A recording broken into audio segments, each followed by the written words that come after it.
அனைவருக்கும் வணக்கம். இந்த வீடியோ பதிவில் நம்ம பார்க்கக்கூடிய விஷயம் என்ன அப்படின்னா, பேய், ஆவி இதெல்லாம் இருக்கா இல்லையா அப்படின்றத நம்ம ஜஸ்ட் டிஸ்கஸ் பண்ணலாம். பொதுவாக நம்ம கடவுள் எப்படி இருக்காரா இல்லையான்னு தெரியலையோ, அதே மாதிரி தாங்க இந்த பேய், ஆவி மாதிரியான விஷயங்களும் இருக்கா இல்லையான்றது எக்ஸாக்டாக சொல்ல முடியாது. இப்போது பேய், ஆவி இல்லைன்னு சொல்கிறவங்க கூட இந்த பேய், ஆவி இருக்கிற மாதிரியான ஒரு சிச்சுவேஷன் அவங்க ஃபேஸ் பண்ணுறாங்க லைஃப்பில் அப்படின்னா அவங்க பயந்துடுறாங்க.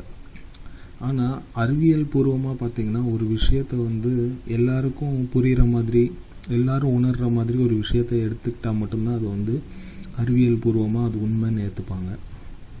ஸோ பேய் எல்லாரும் உணரக்கூடிய இல்லை புரியக்கூடிய ஒரு விஷயமாக இல்லை இது வரைக்கும். இந்த பேய் பற்றின பயம் யாருக்கு அதிகமாக இருக்குன்னா, யாருக்கெல்லாம்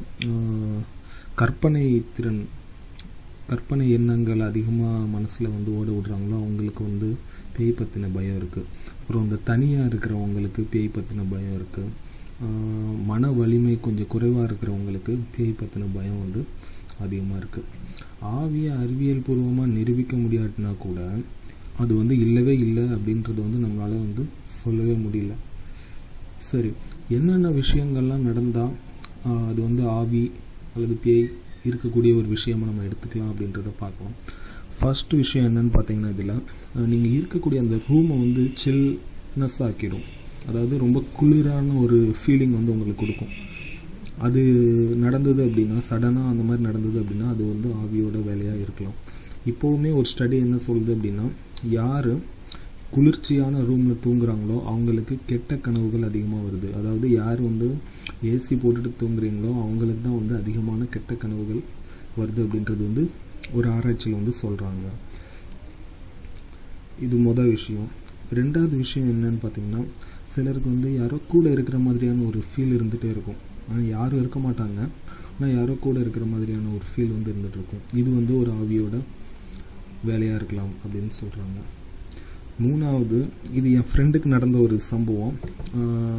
என்னென்னா, அவங்களுக்கு யாரோ பக்கத்தில் மூச்சு விடுற மாதிரியான ஒரு சவுண்ட் கேட்டுகிட்டே இருக்குது. அதுவும் எப்போன்னு பார்த்தீங்கன்னா நைட்டு ஒரு 10 மணிக்கு மேலே.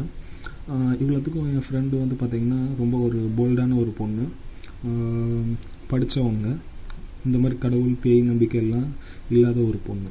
ஸோ அவங்க அடிக்கடி சொல்லக்கூடிய விஷயம் என்னென்னா, என் காது பக்கத்தில் யாரோ மூச்சு விடுற மாதிரி சவுண்டு. மூச்சுன்னா பெருமூச்சுன்னு சொல்லுவாங்கள்ல, ஆழ்ந்த சுவாசம் இழுத்து மூச்சை விடுறது, அந்த மாதிரியான சவுண்டு கேட்டுகிட்டே இருக்குதுன்றது சொல்கிறாங்க.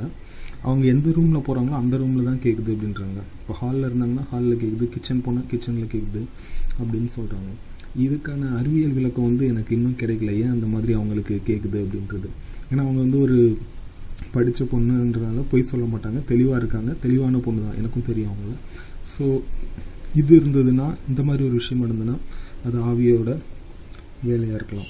அதே மாதிரி வீட்டில் இருக்கக்கூடிய அந்த பூனை, நாய் அதுங்க அடிக்கடி மிரண்டுது அப்படின்னா அது கூட ஒரு ஆவியோட வேலையாக இருக்கலாம்.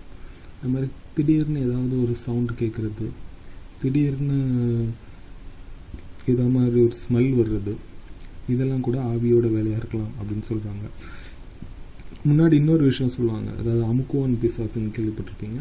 படுத்திருக்கும் போது நம்ம மேலே யாரோ ஏறி உட்காந்துருக்கிற மாதிரியான ஒரு ஃபீல் இருக்கும் காலையில் எழுந்திருக்கும் போது. அதுக்கான அறிவியல் விளக்கம் கொடுத்துட்டாங்க, நமது மூளையோட ஒரு வேலை தான் அப்படின்ற மாதிரி. அதை நிறைய பேர் ஃபீல் பண்ணியிருப்போம். ஸோ இந்த சொன்ன எல்லா விஷயங்களையும் நிறைய இது மேட்ச் ஆச்சு அப்படின்னா உங்களுக்கு அது ஆவியோட வேலையாக இருக்கலாம்.